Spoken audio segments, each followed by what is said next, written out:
15 years ago, right now, I got to do something that I'd wanted to do for a long time. I grew up and I left my hometown. So my hometown was smaller than here. And it's where my family had been for generation after generation after generation. And I left and I never moved back. Versus my siblings who, some of them left, some of them didn't. And then they all moved back. And so what would happen is on Christmas morning, I would call and I would talk to them all, and they would always be at this breakfast together. And look, I'm grateful for the hometown I grew up in. There's never been one day since I've left where I've been like, I want to move back. But on that Christmas morning, I was always like, oh man, I wish I could be there, right? I wish I could be with them all. So fast forward many years, and like I said, 15 years ago right now, Joy and I had the chance, if we wanted to sacrifice some sleep, to wake up early, because we lived about 3 hours away, wake up really early, and drive there and surprise them all for Christmas breakfast. Because what they do is all of their family, I have 4 brothers, 2 sisters, they wake up, they have their gifts, and they all gather at one of my siblings or my dad's house and have breakfast. And so I talked to my one sister, who I knew who could keep the secret, because every other one of my siblings would not be able to keep the secret. And we planned this. So Joy and I would get up, we'd leave the house by 4. That we were in Utah, they were in Nevada, so we'd gain an hour on the way, like all this kind of stuff. So this news is in me for like a month. And every time I would talk to my dad, it would be like, hey, I'll see, never mind, right? And he'd be like, oh, yeah, you guys excited for Christmas? Yeah, I'll see you. Oh, no, never, I'll see you like in February, you know? Try to play it cool, try not to let the news out, but it was like bubbling in me. Until that morning we get there, and how we played it was, we just played it like I would act like nothing was weird. And they would come in, and Joy and I would just be sitting there like as if we were visiting, like just drinking coffee. Oh, hey, morning, Merry Christmas, you know? And as they came in, we all cried multiple times as each parent and sibling arrived. And it was just this good news that I wanted to share. Well, in the biggest way, in a much bigger way, if you ever open the book of Matthew is a gospel in the Bible, in the New Testament, where it talks about the story of Jesus. If you ever look in the book of Matthew, what he's doing time and time again is he's saying, I have some news and I need you to know it. He's not trying to hide it. He's not trying to hold back. He's saying, man, I've got something here and I need you to understand it. And so what we've done is we've started this series last week called What If I Told You, where we look at the seriousness and the reality that God over and over was promising a Savior, and then he came in Jesus. And so last week we looked at the fact that he kept promising that this Jesus would be humble, and then he came and he was. And what that meant was that he was here for anyone. It didn't matter how cool you were, how uncool, how rich, how poor, how famous, how forgotten. He came to be with you. And today, what we're going to see in Matthew, what we're going to see in the book of Isaiah, is that, man, he has more for us to even understand about who Jesus is. So that when we see this baby laying in a manger, when we sing these songs, we know who we're actually singing to. So Matthew, in the 4th chapter of his gospel, he says this: Jesus left Nazareth and went to live in Capernaum by the sea in the region of Zebulun and Naphtali. Now, you and I hear that and we go, Zebulun and Naphtali, I don't know where that is. That means nothing to me. But remember, when this is written, Matthew is shouting to the world who this Jesus is. So remember those terms, remember those names. This was to fulfill what was spoken through the prophet Isaiah. He's saying, did you know? Do you remember? There was a prophecy hundreds and hundreds of years ago that God's chosen was coming. And this Jesus fulfills all of it. This is the land of Zebulun and the land of Naphtali, along the road by the sea, beyond the Jordan, Galilee of the Gentiles. The people who live in darkness have seen a great light. And what I want you to hear, anytime the Bible starts talking about dark and light, it's not talking about illumination necessarily, okay? It's talking about evil and good. It's talking about heaven and hell. It's talking about the powers of God versus the powers of Satan. It's saying this is a really big deal. The people who live in darkness have seen a great light. And for those living in the land of the shadow of death, a light has dawned. He's saying, open your eyes. Open your eyes. This Jesus that we worship, this Jesus that we're all about, this is no small thing. He's the one that God has been talking about forever. And so what I want to do today is start us in Matthew, but then go back to that original passage. Isaiah chapter 9, where it says this, "Nevertheless, the gloom of the distressed land will not be like that of the former times when he humbled the land of Zebulun and the land of Naphtali." Remember? We heard those words just a second ago. "But in the future, he will bring honor to the way of the sea, to the land of the east of the Jordan, and to the Galilee of the nations." And then it says, "The people walking in darkness have seen a great light. A light has dawned on those living in the land of darkness." Verse 6, "For a child will be born for us, a son will be given to us, and the government will be on his shoulders." Matthew is shouting and saying, this has been fulfilled. A child has been given to us. A son has been offered to us. He's saying, and the government will be on his shoulders. So last week, we talked about how he was humble, right? We talked about how he came as a baby, how he experienced pain, how he was willing to suffer. And we want to hold tight to that because that's true and that's real. But today what we also say is that he came as king. And these two things aren't incompatible. And in fact, the beauty of Jesus, like the majesty of Jesus, is understanding that he can be all powerful and so personal that he would suffer for you as well. It's saying the government will be on his shoulders. Like the way of life will be on his shoulders. He will be able to handle all of it. See, it can be easy sometimes for us to go, I like King Jesus. Like, I like King Jesus, powerful Jesus, mighty Jesus. I don't know, I don't recognize humble Jesus. Or it can be the flip. I like humble Jesus. I feel like I can control him. He would be my buddy. He would hang out with me. He would do what I say, right? I don't get down with King Jesus, but I'm cool with humble Jesus. But he's both. He's both. He's the God who will suffer for us. And he's the God who will hold our life and our world on his shoulders. And a good question to ask is this. Well, what kind of king is this? What does it look like when he's king? Like we're red-blooded Americans, right? We hear the word king and we go, we fought a war about that, right? Like I had a friend who I worked with in my early years of after college, and he was from England.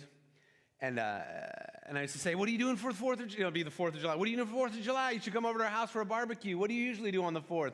This thick British accent. He'd always be like, I usually just draw the curtains and lay low that day. Like, that's a hard day for me. He was joking, but he's like, I take out a picture of King George, and I just say, sorry, guy, right? But today we're going to walk through and see that Jesus is the greatest king.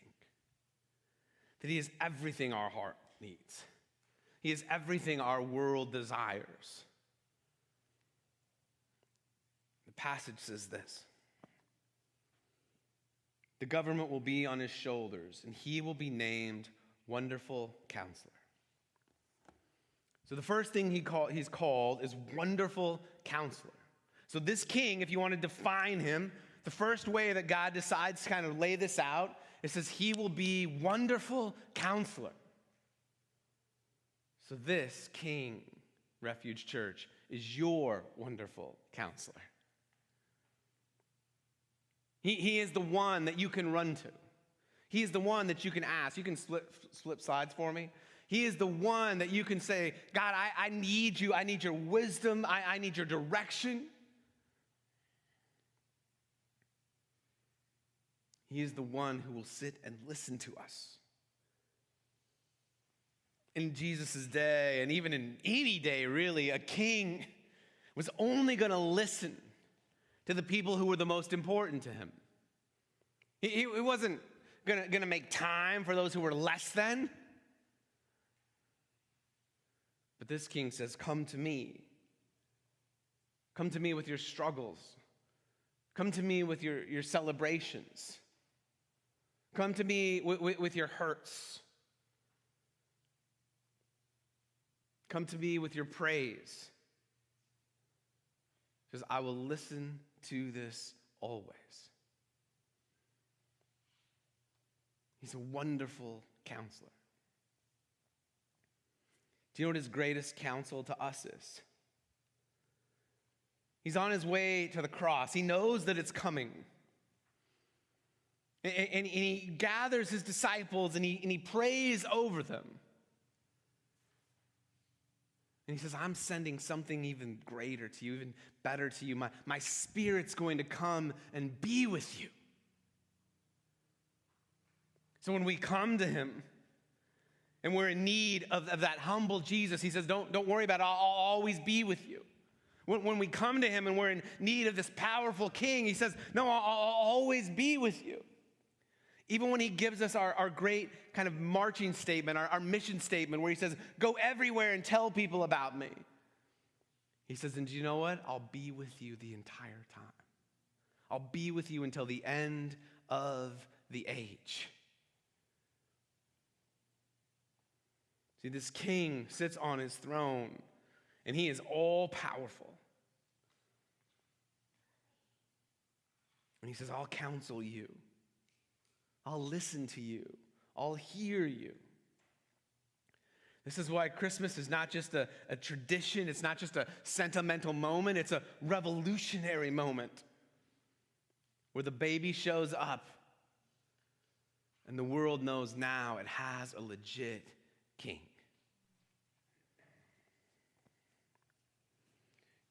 It says, for a child will be born for us. A son will be given to us, and the government shall be on his shoulders. He will be named Wonderful Counselor. He will be named Mighty God. So we're amping it up now, right? Like we're saying, this is how amazing he is going to be. And what I like about this is, as a counselor is awesome, but then there are these moments when we need strength in our life. There are these moments where we need might in our life. Like I've been reading a lot about what it's like when a boy, specifically, because that's what I have for boys, when they go into the teenage years, because it's different, okay, than when they were younger. And what I see a lot is how the mom and the dad, they both offer these different approaches. They both offer these different takes. And the mom often, generally, is more kind of guided towards this counselor space. This counselor space that will listen and process and hear emotions and how life is going. That's just generally how moms are more wired. And at the same time, for the first time kind of in a boy's life, a son looks to his dad and needs to know, I need to know my dad's got some strength, okay? I need to know my dad can help me figure out how to manage this world. So now anytime I come into our house, I'm just carrying barbells like this, right?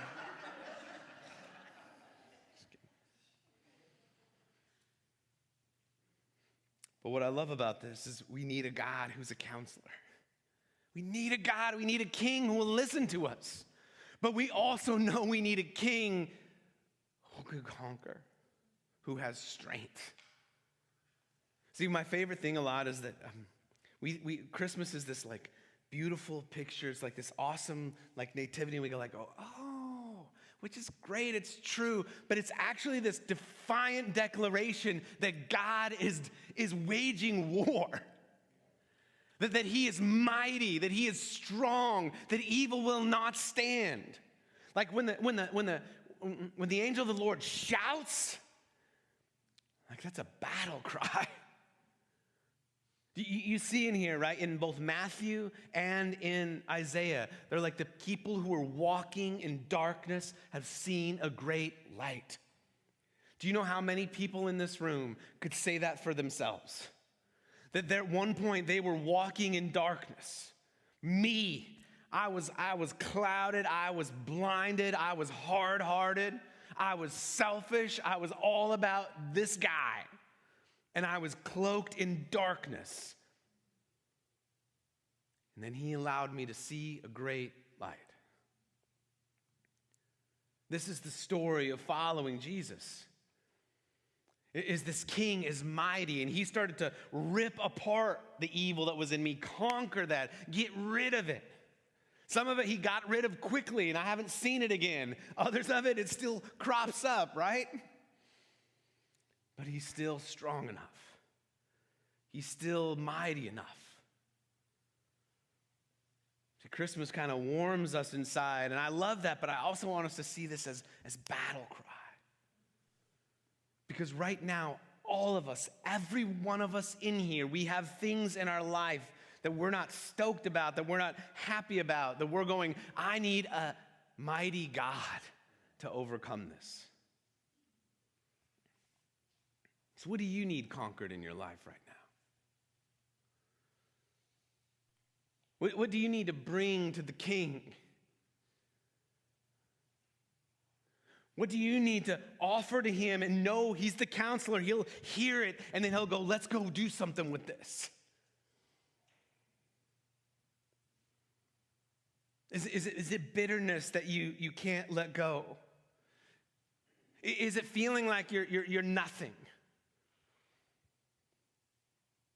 Is it something that you feel like if you'll take ownership for, like all of a sudden you'll lose it all? Is it forgiving someone? Is it serving someone?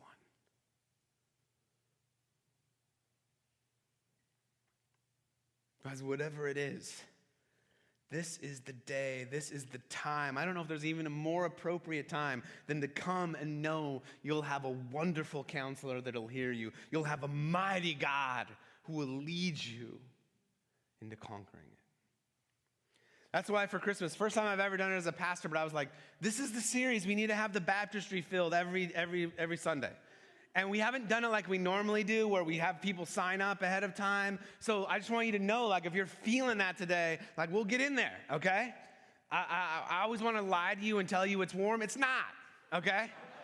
Like you're going to war, all right? So we're going to go in the cold water. Like, I love it. The people who thought about this, they put a water heater back there. There could be like 19 of those water heaters that would fit inside that thing. So, like, it'll never be warm, okay?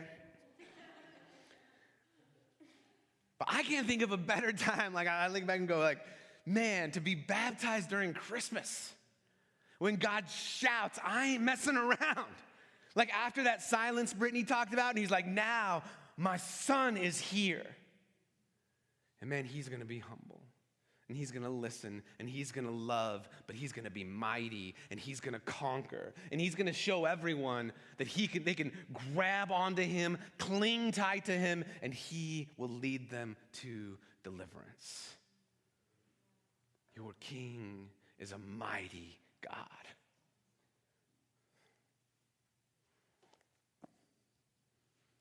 For a child will be born for us.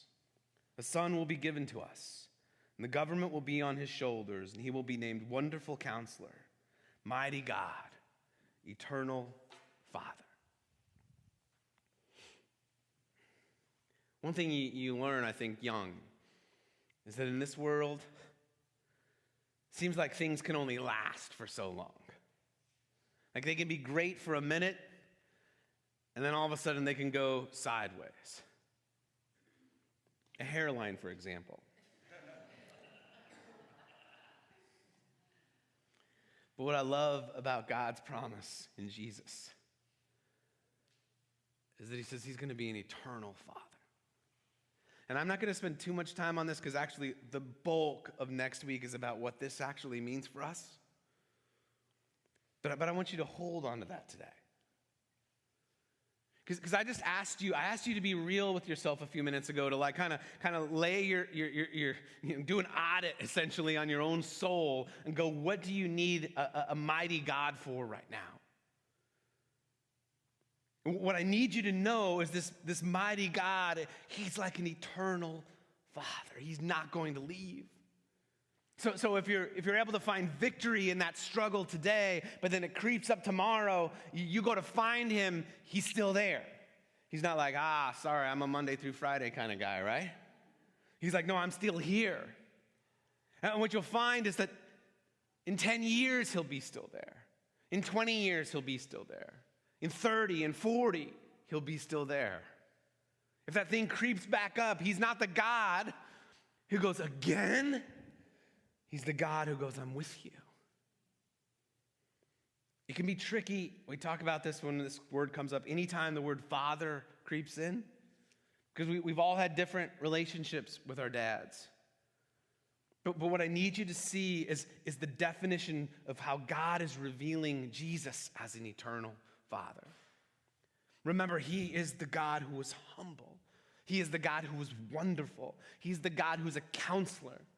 He's the God who's mighty. He's the God who's he's a king. And he's saying, come and be with me. So we need fathers to provide, and we can trust that this Jesus will provide. And what Jesus was serious about in his ministries, he's like, you need to be provided for physically? Okay, I will do that. You need to be provided for spiritually? Okay, I will do that. Relationally, I will do that. You need a payment for a debt of sin owed? I will give you that. This is what the most amazing Father looks like. And specifically for those of you who go like, man, Kyle, that word's hard for me. I just did not have a good relationship with my dad, or there's a lot of baggage. Maybe this is a place for redemption, a little place for healing, where you can go to this passage in Isaiah 9 and you can see this is what the everlasting Father looks like. This is what he offers me. This is what he wants me to know at Christmas.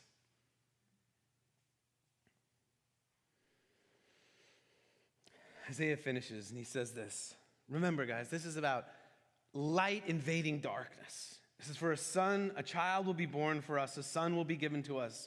The government will be on his shoulders. He will be named Wonderful Counselor, Mighty God, Eternal Father, and the last thing he says is Prince of Peace. Now, in these days, and even in our days, like princes would rise to power, kings would come up, and they always wanted to be known for something. So you were the king of conquer, right? You were the one who went out and expanded your territory. You were the king who never lost in battle. Or you were the king of great riches. This is what defined you. But what Isaiah says is that when God sends his son, what defines his ministry is peace. Peace. So even when I asked you that question a minute ago of like, what do you need conquering today? Like it can feel hard to just even voice it. Like last night, I had a great day yesterday. But do you ever have one of those days where all the situations are great, but inside the whole day you're like, just kind of grinding. It's like you're chewing glass, you know? There's no reason why. Like nobody was annoying. Like nobody like stepped out of line. Like everybody was like pretty great. A lot of fun. The weather was awesome. Guys, I'll never be able to get over like 70 in December, okay? My dad texted me the other day, it was 6 where I came from. 6. Not 7. That's for you. Anyway. I shouldn't have done that. Anyway. But I'm having this day where I'm like, I just want to be alone. I just want to do whatever I want. I just want it to be about me. Like that's just what I'm fighting the whole day. And I'm thinking of the scriptures like, take these thoughts captive. It's not about you, Kyle. Come on. And then I have this awesome wife who just goes, hey, let me hear it. And she lets me tell her. And she doesn't judge me. And she doesn't go, I can't believe you're thinking that. Like, it's a great day. What's wrong with you? She just goes, I'm sorry. She just sits with me. I think we prayed. I don't know. That might be making it more spiritual than I was. But she just gives me a hug. And guys, that's a glimmer of what it looks like to bring our heart to Jesus. Like, he's not going to go, what's wrong with you? He's the Prince of Peace. So I wanted to ask everyone a question here to close. If you follow Jesus, and you followed him for a long time, what do you need peace for right now? What do you need peace with right now? Take this moment and just, in a minute, even when we're worshiping, and just speak it to him. Or how about when we come to the communion table? Just go, God, as I stand at this table that is literally the shout of your peace, I need peace with, and then just say it to him. You don't have to say it out loud. We're not going to be recording you. And if you're someone who maybe you find yourself like, some weeks I'm in, some weeks I'm out. Some weeks this makes sense, some weeks it doesn't. What do you need peace for right now? What do you need peace with right now? This is how he deals. This is this is what defines him. He is the Prince of Peace. Can you just say, God, I need a wonderful counselor who will hear what I need right now. I need a mighty God who can provide something that I don't know can be provided. I need an everlasting Father who's going to walk me through this because I need peace.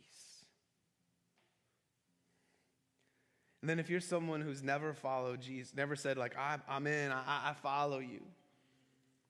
I just got a question like, what are you waiting for? Like, do you see who God offered to you? Do you see who he gave to you? And I say that out of someone who for 3 years I would go to church because the girl that I went with was attractive. Okay, that's all I went. The only reason I went. And I married her. But I wish someone a few times would have said, what are you waiting for? Because I would hear these messages and understand who God was. And it just needed an invitation. So today I'm offering you that invitation. That this could be the moment, this could be the season where you say, yes. Or if I say to you, what if I told you this is your king? And you know in your heart he's everything you ever wanted. If that's you today, man, come grab me right after this. Let's pray together. If that's you and you're ready to get in the waters of baptism, come tap me on the shoulder. Brittany, I'll give Brittany we have a whole signal thing. We'll go get in that water that I promise is not warm. And it'll be the greatest thing you could do. But today, let's pray that we would receive him, every one of us in here, deeper as our King. Oh God, you are good. And I realize today, God, I've asked some questions that can unearth some pain, some hurt. And I pray, Lord, like Satan would just be bound right now. He doesn't get to come in here. He doesn't get to mess with people's heads or hearts right now. This is your kingdom, your territory. And I pray, Lord, they would be able to bring those to you. God, I pray for the people who need a mighty God who can show them what it looks like to conquer evil.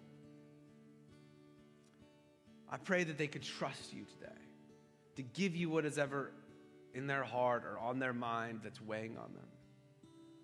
God, I pray for those who need a wonderful counselor, that they would know that they could come to you and share anything.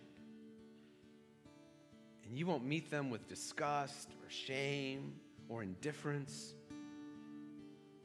but you will meet them right in their need. God, for those of us who need an everlasting Father, a companion who won't leave us, a companion who will walk beside us, provide for us, would we receive that today? And then, Lord, for every one of us in here, because I know every one of us in here needs this, would we offer to you where we need peace? And would we trust that you will provide? God, Christmas is an amazing time. Would you open our eyes to the depths of it, the power of it, the beauty of it? God, will you make us a people who walked in darkness, but now we have seen a great light? We praise you and thank you and worship you. In Jesus' name, amen.